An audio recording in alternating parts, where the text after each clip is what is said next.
Hey there, we are going to be reading the story The Adventures of Beekle, the Unimaginary Friend by Dan Santat. The Adventures of Beekle.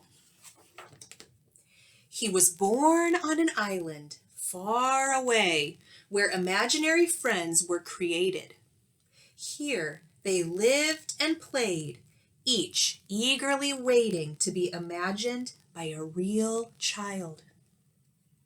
So once a kid imagines them, they get to go and live with that child.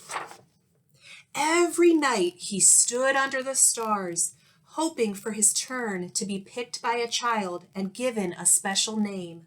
He waited for many nights. But his turn never came. What do you think he's going to do? His mind filled with thoughts of all the amazing things that were keeping his friend from imagining him. So rather than waiting, he did the unimaginable.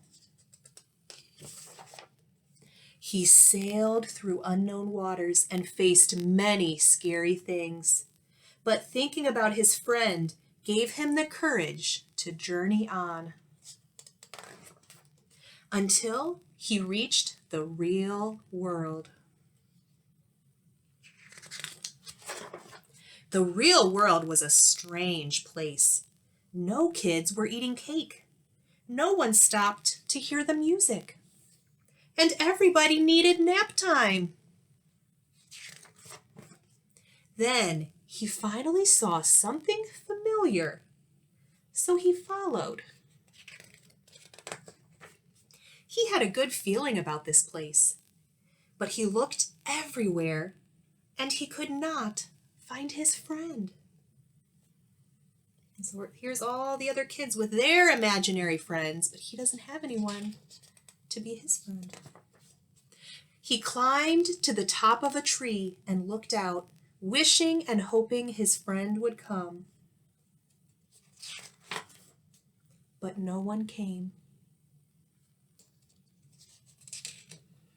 He's sitting up there all alone. He thought about how far he'd come and how long he'd waited and felt very sad. Then he heard a noise below. Hello?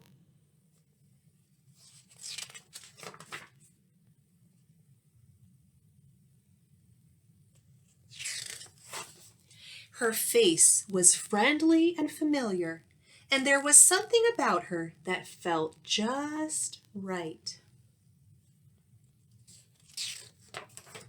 At first, they weren't sure what to do. Neither of them had made a friend before, but after a little while, they realized they were perfect together. And up here, they're laughing, they're going hee hee hee, and she says, Alice. And then he kind of looks like, I don't know what my name is. And she says, Beekle. I'm Beekle. Hi, Beekle. So he finally got a name from his friend. Beekle and Alice had many new adventures. They shared their snacks. They told funny jokes. The world began to feel a little less strange. And together they did the unimaginable. All right, now what I want you to do is think about if you had an imaginary friend, what do you think they might look like? And I want you to draw a picture of what you think your imaginary friend would look like. And then I want you to make a list of 3 or 4 things that you would want to do with your imaginary friend. And because they're imaginary, it could be anything. You could go to the moon together. You could go to the beach together. So think about 3 or 4 things and make a list of where you would want to go with your imaginary friend. All right. Thank you for joining me today, and I will see you next time.